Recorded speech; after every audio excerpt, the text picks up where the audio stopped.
सियासत नहीं, मेरा ईमान है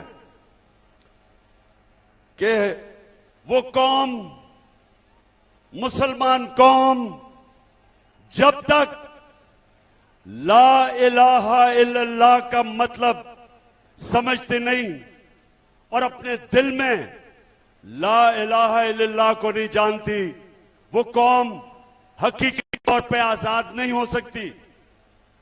जब तक वो जो अल्लाह से दावा करती है कि अल्लाह तेरे सिवा हम किसी के सामने नहीं झुकेंगे, ये दावा होता है आजादी का। और दूसरा कि जब तक एक कौम मेरे नबी सल्लल्लाहु अलैहि वसल्लम की सीरत पे नहीं चलती, उनकी सुन्नत पे नहीं चलती, वो ज़हनी तौर पे आजाद नहीं होती, उसका किरदार ठीक नहीं होता। जब तक वो सीरत नबी पे नहीं चलती, मेरे नबी की सुन्नत पे नहीं चलती, अंदरूनी तौर पे वो कौम आजाद नहीं होती। तो ये मेरा ईमान है कि हमने पाकिस्तानियों अपने आप को ला इलाहा इल्लल्लाह से आजाद करना है। किसी सुपर पावर की गुलामी नहीं करनी,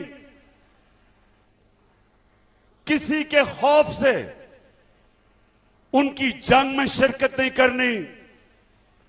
जो पख्तूनख्वा ने सबसे ज्यादा कुर्बानी दी कि हमारा हुक्मरान खौफजदा होके हमें उसने अमरीकनों की जंग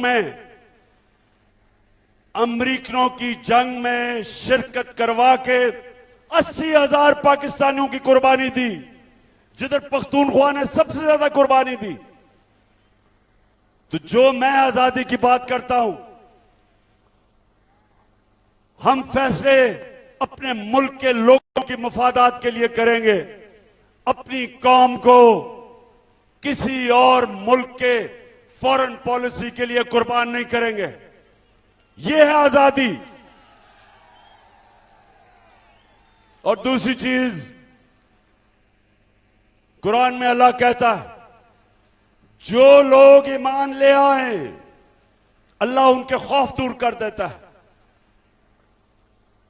जो मेरे नबी सल्लल्लाहु अलैहि वसल्लम की सुन्नत पे चलते हैं, ज़हनी तौर पे आजाद हो जाते हैं। जब ये बातें करता हूं तो इसलिए नहीं करता सियासत चमकाने के लिए, या आप सब जानते हैं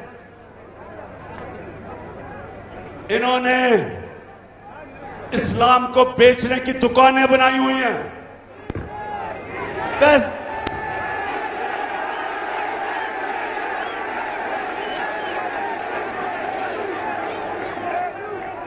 फजलुर रहमान को पैसा दो, कोई भी फतवा डलवा लो।